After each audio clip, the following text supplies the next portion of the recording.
HIV सारख्या गंभीर आजाराला रोखण्यासाठी कोणतंही ठोस औषध अजूनही तयार झाले नाहीये असं आजपर्यंत आपण ऐकत आलोय।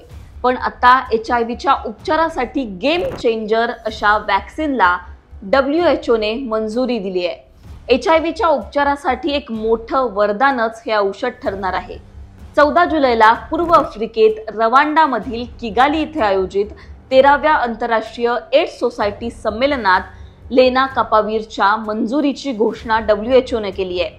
वर्षातून दोनदा म्हणजेच 6 महिन्यातून एकदा इंजेक्शनच्या रूपामध्ये हे औषध घ्यायचं आहे। 6 महिने शरीरामध्ये हे ऍक्टिव्ह असलेलं औषध आहे। अमेरिकेने याआधीच या वॅक्सिनला मंजुरी दिलेली आहे। अमेरिकेच्या बायोफार्मा कंपनीने हे औषध विकसित केलंय।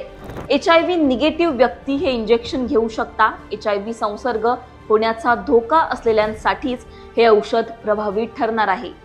एड्स हा गंभीर आजार HIV या विषाणूमुळे होतो।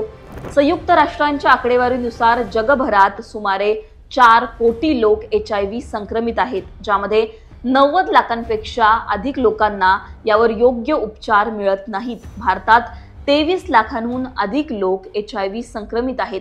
त्यामुळे HIV ला दूर ठेवण्यासाठी गुणकारी असलेलं हे औषध आता एक वरदानच ठरणार आहे आणि ते आता भारतात आलेलं आहे। WHO ने त्याला मंजुरी दिलेली आहे। त्याच्यामुळे HIV साठी आजपर्यंत कुठलंही ठोस असं औषध मिळालेलं नाहीये। आपण जे बोलत होतो, आता या इंजेक्शनमुळे HIV ला रोखण्यापासून कुठेतरी मदत होणार आहे असं म्हटलं जातंय। तुम्हाला काय वाटतं, हे औषध खरंच HIV च्या संसर्गापासून रोखण्यासाठी गुणकारी ठरू शकतं का? हे कमेंटमध्ये सांगा। लोकमतला सबस्क्राइब केलं नसेल तर सबस्क्राइब करा। धन्यवाद।